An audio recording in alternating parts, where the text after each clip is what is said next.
Colored up, sharp as Kobe. Pepper jack bucket ones in a rollie while making this Parmesan. You fishing like anchovies. You say I'm stuck in my ways, guess meaning you can't mold me. Your heart is somewhere guarded, true meaning it can't hold me. Still you show me love. You say you hate me, then you say that I'm your only love. Okay, this is episode 52 of Gemz the Talk, and I'm your favorite host, Big Nah. And today I have joining me Kofstack's, Trench God, as they would say. Nah, what's going on? First of all, we apologize for being late. We really, really do. But now we're gonna jump right into it.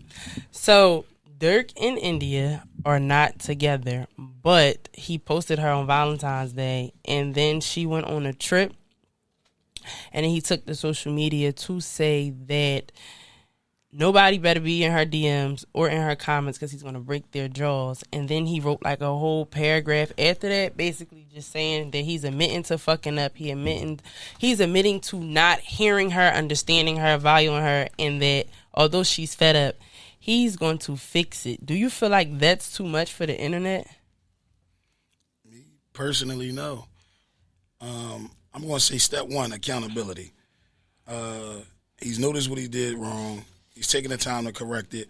I'm not saying she should accept him back. I'm not saying that, he deserves a second chance, but accountability is always, acceptance is always the first step and key to making something right. So if he's willing to do that, then, it's like what comes behind it. I think it's too much because one, why are you doing it on the internet? I feel like regardless, even if cheating wasn't involved, you don't have to go to the internet to let the internet know that you like dogged me out and you treated me badly.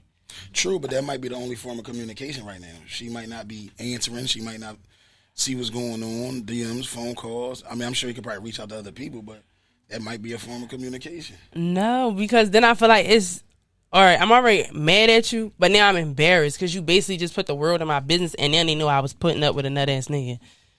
That's true, but I'm it's the internet. I don't really think their life is that private to where people didn't know it. So if it wasn't Dirk and it's just regular people, would it be different? Yeah, I feel like then, that would be like. So is that when we be like, all right, he doing too much? Yeah, it would be a sign of embarrassment. But because it's Dirk is not, no. They already in they in the spotlight like this. That's why I think it should be more private because you already her business is already out in the street and then you're just adding to it. As soon as you post the shade room, it's going to catch it. That's true, but like I said, he caught it, and he's now letting her know, like, okay, this is where I went wrong at. Now let me complete these steps to make it right. I think, and I love Dirk as an artist, but I think even if he was just as a regular guy, now I don't want to say went out nutty, but I feel like going to the internet to tell the internet, hey, I fucked up. Like, no, I need you to tell me that. I want to know that you really know that you fucked up. I don't think nobody, me personally, I don't think. A lot of stuff that goes on the internet, I don't think should be done. But like I just said, that's the world we live in. It's a form of communication, as I said. I wouldn't say he's per se doing it for clout, but a lot of people have motives and have their reasons behind doing it. I'm not saying that's his sole reason. In his case, the only thing I can think of is communication. Like, that's his only way of communicating. I'm sure he would have went to her and told her, like, this, that, and the third, and let's do this and let's get it right. But she might not be hearing him out right now. So is it a form of delusion then? Like, you posted me, but we not together. Is that delusional? No. What is that? That's showing, like, to me, this is me. This is just me. Oh, yeah, I want your opinion. It's showing that that's a form of him caring. Like, he's understanding where he went wrong at. Like, that's like, most people would be like, if I'm not fucking with you, I'm not fucking with you, that's that. Like, we not together. Don't make it seem like, because in a female's mind, you're making it seem like this is that's what he is, though. When it's not. When in all reality, he like, look, I care. I fucked up and I'm not letting you go. I'm fighting. Like, I'm fighting for this. That's what that showed me. I don't know. But see, the Valentine's Day post was like, happy Valentine's Day to the one I love the most or something like that. But it's just like, y'all not together. That's a sign of him fighting. Like, hear me out. Like, I'm crying out to you. You don't hear me? Are you not listening to what I'm telling? Look, I'm here. I fucked up. Listen, how do we correct this? I don't know. I just think that, and I'm taking it away from it just not being Dirk, just like people in general. That's what were you not like listening like, or he admits now, let's just say, I'm saying he admits because this is what Dirk did, but let's just say it is a regular person. They admitted to not listening and valuing you and all of that, but why? Down or wow. Like, you didn't do it, so now you want me to come back? How do, like, we're...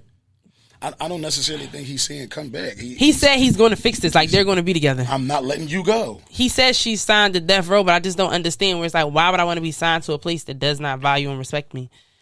That's delusion. I wouldn't say that. Like he's basically putting out there like, no matter what, this is what, like, I'm fighting for you. It's nothing else that's stopping me. I don't care who you deal with. I don't care who you around. I really don't care what trip you taking. You're mine. Is that not delusion? That's not delusion. Telling somebody you're mine, although they're saying I am not with you. That's not it's the relationship they have now. Like I said, if the shoe was on the other foot, it'd be a little different because they got time, and history and time to me means a lot. Some people don't give a fuck about the history. I hear people say all the time though, like, a person can make you feel like, say when you with a person for 3 years, you can meet another person, they make you feel that and within 3 months. So do you really think time is like really important? That's a good thing you said that. 9 times out of 10, it normally in the beginning stages it's always blissful. Yeah, the first 90 days is probation period. Let's be real. Just because you met somebody and when something becomes routine to you, I feel like anything a person do might feel good to you. So if we've been together for 3 years and you're actually used to this, and then somebody just comes along, it's just as simple as, hey, you're so beautiful. Mm-hmm. Now you're smiling. Now someone has your attention. It's not necessarily you feeling like, they're treating you better. It's just something this is what happens over time in relationships. This is why we have to do things to, like, keep it spiced up, keep each other happy. You got to go out your way to always make it feel like it's something brand new, how I feel personally. And a lot of times we don't get that. So does time and history really matter? To me, yes, it's a very important thing. Now, time doesn't matter in the sense of, like, people be like, I've been with this person for 13 years, and your relationship doesn't compare to this relationship because we have this much time in. Now, that doesn't mean nothing to me. But the history of having somebody, if the good outweigh the bad, you got pros and cons. If the good outweigh the bad, it's like, we can fix this, we can make something work. Now, if we've been together for 3 years and it's just been terrible for 3 years, then yeah, of course, the time doesn't mean anything. Now, when you in relationships or when you have ended relationships, have you actually sat there and thought about, like, the good outweighing the bad and time and history? Or is it that maybe you just got to the point you was like, all right, F it, I'm out? Both. I've had both. Like, I've been in both situations, and I'm sure with the female, it's been the same thing. Some relationships, 10 months, some 3, some 6 years, some 2. The importance came in within the longer relationships. I wanted to stick it out more due to the history we had. With weighing the good and the bad. The female might have felt like, fuck it, I'm out. I felt like dirt. Delusional? Okay, go ahead. We gonna fix it. And normally, when I felt that way, we fixed it and we just rode till we couldn't ride no more. Okay, so y'all, like, burnt it out, low key. That was one. I don't think, for real though, I don't really think Dirk is delusional. I think just how it's going about it. Because if it was me, I wouldn't want whoever I'm dealing with to go on social media and be like, look, I dog out and da-da-da-da-da. Maybe behind closed doors, us fixing it is okay, but... So you think the scenario is delusional? I think how he's like, even with the comments like, oh yeah, I'm gonna break your jaws if you're on her DMs, like, or in her comments, but like, that's because you effed up, so you can't be, you gotta know when you got something good and not F it up. Some people don't know it until it's gone though. You don't realize it until you do not have it no more. This was my prized possession. Damn. You realize it kicks in. And I get what you're saying from your standpoint. Look, nigga, I had enough. I'm out. But sometimes that other person, some people haven't been loved properly. Some people don't know how to, like, take things like that. It's a difference between a nigga just being crazy, but you ain't going nowhere. That's a whole... Yeah, you're right. I don't think he's saying it in that aspect. So, it's like, I kind of agree with him. I'm going to be honest. I agree with him. It's not a bad thing, but you did bring up a valid point. I think now, like, in today's times, it is a lot of crazy niggas out here, though. Like, you ain't going nowhere. Like, it's either us or we going in the casket together. So I think that's probably why I'm kind of skeptical, because when you turn on the news, domestic violence has went up. Like, murder suicide is actually a big thing now, especially in the black community. Like, a year ago, this man beheaded his own girlfriend because she was trying to leave him. So I think it's just like, I don't know. I can see the efforts, and I would want somebody to also like show me that they care about me and stuff like that. But I do think there is a certain way to do it. A lot of stuff is temporary nowadays, so I feel like people don't take the time to actually get to know people. Dates are not the same. Going out are not the same. And you hear a lot of people be like, "Oh, I'd rather walk in the park. Oh, I'd rather this." People really don't. They meet each other.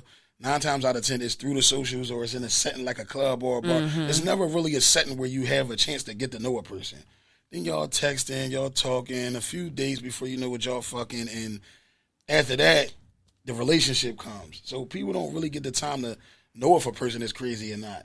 Know if you come from this background, or know if your mom or your dad is like this. So you get into something, and then once you feel like you're learning, or you getting to know a person, and they become this, and you like, okay, this ain't what I thought it was, and I'm out. You dealing with a motherfucker that might really want to do that to you, and you didn't take the time to get to know him. So, like, me personally, I'm like, that's what, like, I feel like on both ends we just allow too much in these situations instead of taking the time to understand the person that you're dealing with. You're supposed to, food for thought, you're supposed to love a person, not love a person, you're supposed to get to know a person in every season of their life, when they up, when they down, when they got money, when they broke, when they depressed, when they at their highest moment. Because if not, you don't know, how does this person act when they ain't getting no money? How does this person act when they got $1 in their pocket? And those kind of situations show you who this person is, because some people change when they get money. Some people change when their mental health is declining. Some people change when they're going through trauma. So you do have to know a person through a lot of seasons before you can actually say, like, I know them. I love them. Like, it's triggers for me. Like, a lot of people just throw a lot of words around. Yeah, I'm infatuated with how she looks, so I love her. Or, damn, she this, and she tight, she bad, she this. None of that comes with actually, like, I think in our minds we feel like growth. Oh, I want to build with this person. Oh, I want to be with this person forever. But the whole time you don't know who you're dealing with. No, exactly. Somebody said in the comments, so how long should you wait before you are actually in the relationship with a person? Do you think it's a time limit on it?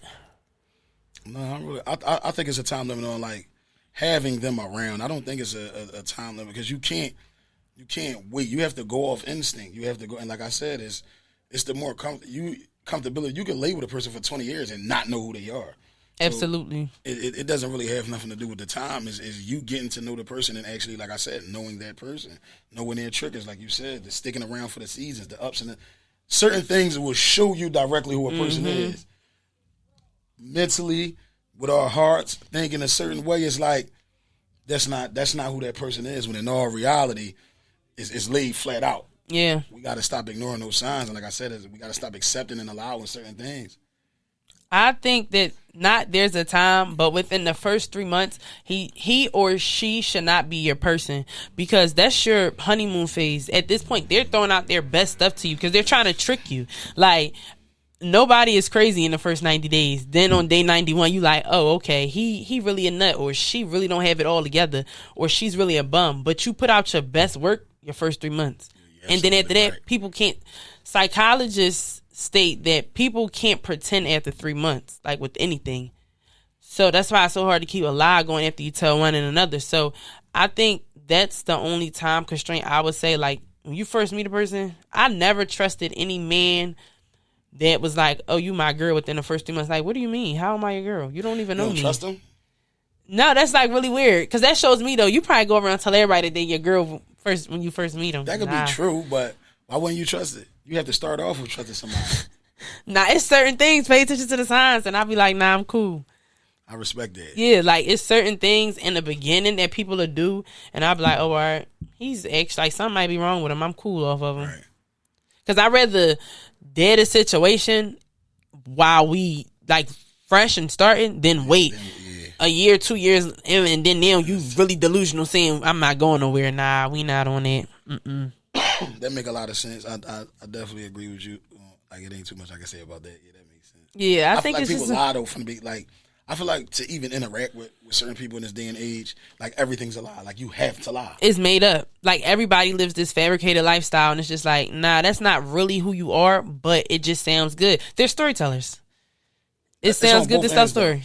It's on both ends. You think so? Yeah, I don't think it's just like the males. I think that's on both ends. I will agree. I think right now the biggest story everybody's telling is everybody getting money, and it's a lot of bums out here. But everybody hustlers and stuff like that. But after your trial period, your probation period, you realize, nah, they ain't getting how they said they was, or they not like that. It's not even a lot of money for real. It's money out here, but where we living at in these urban communities, nobody's not really getting to $1. Like it's not. Yeah, it's not. How they saying it is not enough to really be like, all right. Because if I'm getting to the dollar that they're talking about they're getting, I'm out. Yeah, me and my folks is out. Like, it ain't nothing to talk about. Philly what? Philly who? Yeah, we. So I feel like, it's just everybody's talking, but moving in circles. The same exact circles, same exact pattern, same exact rotation. But it sounds thorough to say. Somebody said, do you think people overanalyze red flags? There's a possibility that sometimes if, like, you're an overthinker, you may overanalyze red flags. But I say in the beginning, pay attention. Somebody's going to show you who they are, and you have to believe them their very first time. Like one thing I said before on this podcast is, like, I never trust a thief. If you stole from somebody else, you're going to steal from me. Yeah. There's no need for us to be cool because you're a thief. A liar, I can't stand a liar. Why lie? So you'll never trust them again, or you just don't. But the thief, I would never trust again. Because if you steal from somebody, you're going to steal from me. So that's another thing I'm big on. Just because a person, let's get into that. So once a thief, always a thief to you. Mm-hmm. So once a cheater, always a cheater to you. No, I mean you could be a reformed person. See, it's a touchy thing. I don't know, something about like actually being conniving and like stealing bothers me. Like, why did you have to do that? Because nine times out of 10, I would have just gave it to you. So I think that's what it is about it. But what about cheating? Why did you have to do that? Yeah, why did you? But when I be talking to my mom and we just be like bouncing ideas off our head, she said before to me, like, people make mistakes, and I get that. I think cheating one time is a mistake. Cheating twice is not, you meant that. But it's not actually a mistake, so I don't know the word for it. People fuck up. Okay. But it's not okay for people to fuck up. So people not allowed to fuck up more than once? With me, you gotta tread lightly. All right. With me, you gotta tread lightly. I got you. That makes sense. But it's just like, it's not hard to be loyal. And I'm not even saying like relationship-wise. I'm just saying, but a person, period. It's not hard to be loyal. Yeah. Like, it's not really hard to do it. So just respect me enough to either be loyal or get out of my face. Facts. Yeah, but I don't trust a thief. It's just certain things. It's just like, if you do that, you'll do it to me. Anybody. Yeah. So I'm definitely with you on that. So I don't know. But people, I'm right now, I'm smack dead in the middle with the whole people change thing. Like, optimistically, I would want people to change, but then it's like, if you're setting yourself and you've been this way for 20 plus years, how are you really going to change? Right. Now that's a great point. That's a very valid point. I don't really see changing that at all either, but some people do. Yeah. It's very seldom, but it happens. So, and in Dirk's case, I feel like he's serious. Stop defending this man. Oh my gosh. Somebody said cheating is a mistake. Y'all be knowing what y'all doing. It's not a mistake and y'all be knowing what y'all doing, but also it depends on the people to say what in their relationship what's considered cheating. Because with me and a person might consider cheating, another person might be like, oh no, that ain't cheating. So it's just a lot of stuff. And it be a lot of, like, I feel like a lot of females, for one, females don't take accountability. Let's start with that. Secondly, females don't take accountability. The cheating part. Like, I'm one of these type of people. I'm going to voice how I feel.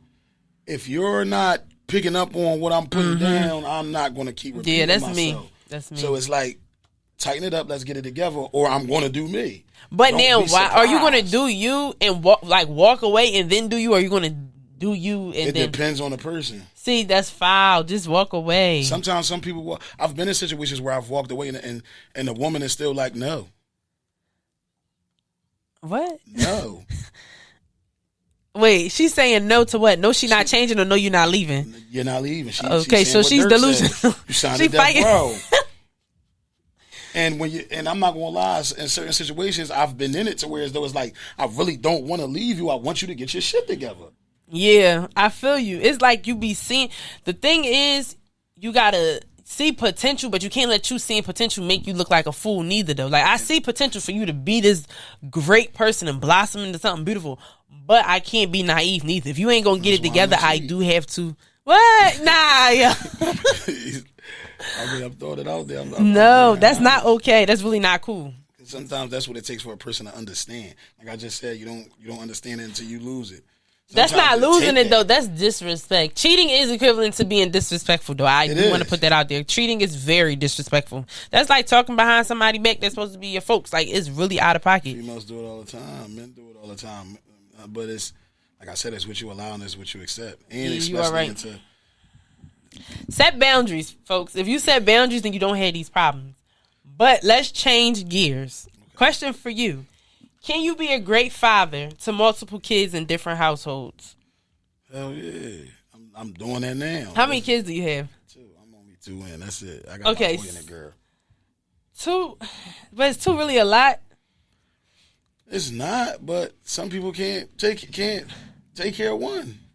So you think it's possible? I disagree. Why? Tell me why.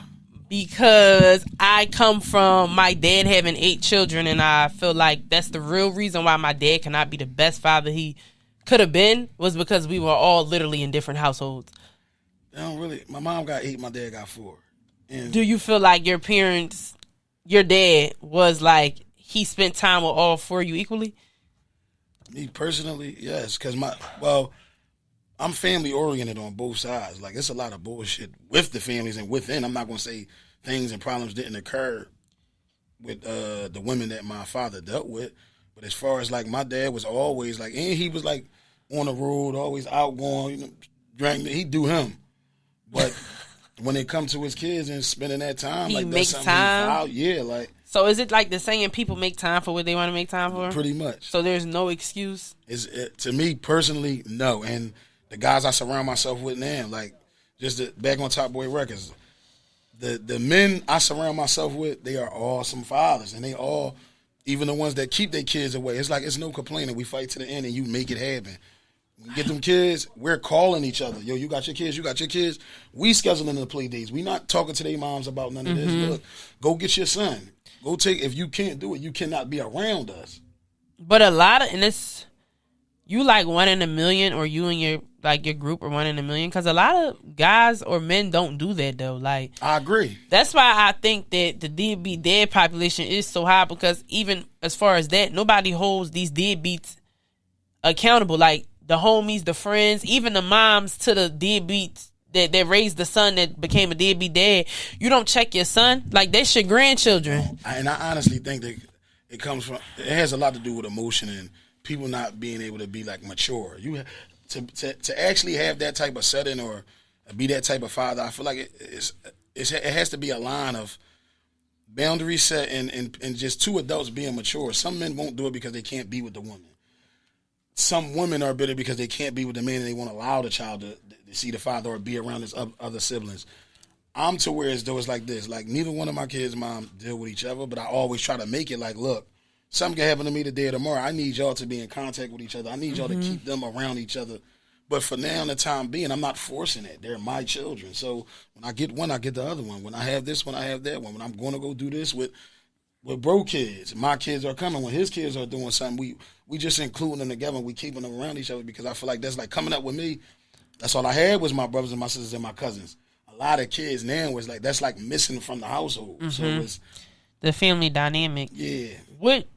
Name 3 things that make not you a good dad, but just makes a good dad. Like 3 characteristics. That's a deep question. That's a tough question, because there's so many different qualities. 3 major key things is just like, for one, loving your children. This is deep. I feel like loving your children, providing for them, and just instilling morals. That was a good one. That's and it starts with the morals first. Like you love your children when you see them, you first born. That's a beautiful thing. But I feel like we have to start with like instilling morals. Like a lot of children don't have it's a lot of principle and stuff missing from the household. Mm-hmm. And I hate to blame it on the women, but y'all be knowing who y'all be laying down with. I don't know, because sometimes I hear people say like, this was his first child. I didn't know that he was going to be a deadbeat. Like he just randomly one day stopped wanting to take care of little man. But I'm not a parent yet. But one thing I will say, as far as from observations and then just growing up, my mom did an amazing job, especially with spending time with her children. And I think a lot of new parents, this is like my first gym of the night. Y'all gotta start spending time with your kids. Not when your kid get home from school, you on the phone with your girlfriends talking about who posted what on Instagram. No, really tap into your children and ask them, how was your day? What did you do today? Did somebody bother you today at school? Or what you want? Like, even like, come cook dinner with me in the kitchen. There's not enough time being spent in these households. And that's why the children are that's key. Really, really wild. Like, these new kids are wild from the lack of love and time that is not coming from their household. So they coming outside trying to find it. And that's the real reason why these young teenagers are running wild. Like, get the tablets out their hands, get the phones out their hands, talk to them. I know. I got a security company. We actually did a show called. I don't want to say the name because I don't know when they're airing it, but we did a show with MTV, and it was on trouble kids from Philadelphia, and I know it's a lot of crazy shit going out here with these kids, but to actually sit in a room and hear some of these kids' stories and hear what they going through mentally, and them coming to this program and really realizing that they don't have nobody to talk to. Yeah. This little girl really does not have nowhere to go sleep tonight. And I'm sitting here looking I'm laying good every night. My kids are cool, my kids are straight. But it bothered me to see that it wasn't too much that I can do. And it was just like, where's your parent? They like, oh, her mom just got locked up last week, and her dad just went and did this. And I'm like, well, what's your mom get locked up for? And then she breaking everything down. She like, I'm not missing nothing. It's just she like, we got a home, but they're never home. Like, we never. So your home don't feel like home. And she basically what you just touched on. So now she go smoke, she go drink.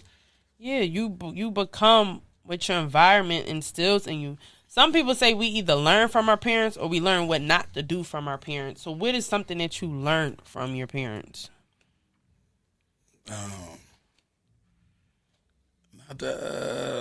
See, my parents wild, but I learned a lot from both of them.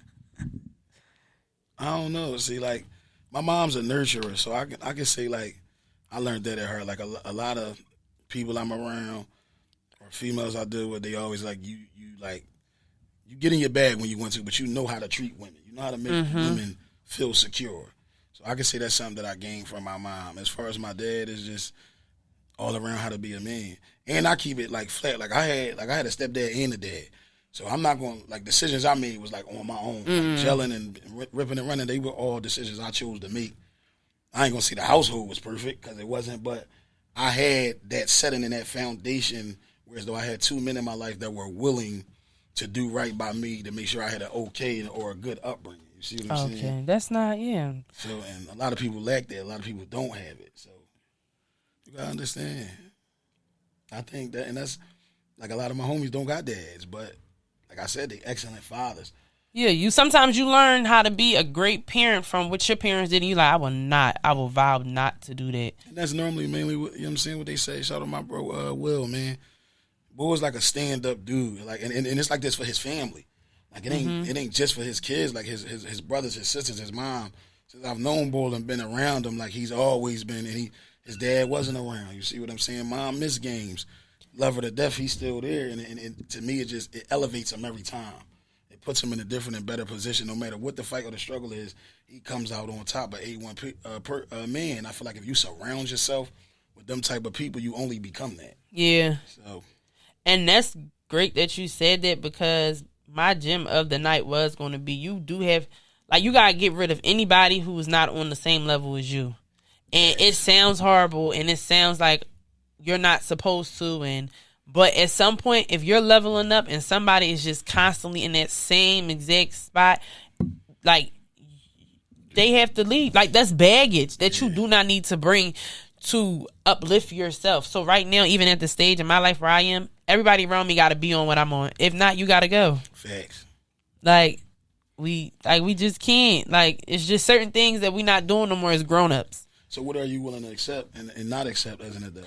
What's some morals that your parents instilled in you? One thing my mom taught me, and this is gonna be for my future children, is to listen. Like, my mom grew up where it was like the kids was seen and not heard. My grandma, her generation, they was seen and not heard. I was actually allowed to express myself in my household, but I had to do it respectfully. Right. But my mom listened to me. I felt heard. So I never had an issue with, like, I've never lied to my mom. Like, till this day, I've told my mom the worst things, but I've told her. She ain't had to hear it from nobody else. She ain't had to hear it because I got caught doing something I wasn't supposed to. I'm coming to tell my mom, I know it was wrong, and I did it. But it was because I always felt heard, and she made it that safe space. Yeah. But she was never one of my little friends, but she made it a safe space. Shout out to her. Yeah, shout out to my mama. That, and then just also, like, don't let people, just in general thing, don't let people change your heart. Like, you could do for a person and they F it up and they bite your back out or they cross you. Just because they do it, that don't mean that you're supposed to turn your heart cold. Right. Still pour out that same love to everybody else. You just know that person doesn't deserve it anymore. Right. Definitely. Growing up, was there anything that your parents did that drove you crazy, but now as an adult, like, you like, oh, I see what they were saying? Like, for me, my mom used to really, to me, it was like, she'll say the most wildest shit out her mouth. Like, your car, like, if my car break down, somebody really might pull up, carjack you. Like, it'll just be a wild ass scenario. And I'm like, girl, what are you even talking about? Because I'm young and I'm riding around and I ain't really caring about none of that. But now, as an adult, I'm like, nah, she was really right. Like, keep your head on the swivel. Like, she wasn't just fussing to fuss. She's actually making sense. That goes back into the instilling certain morals and principles.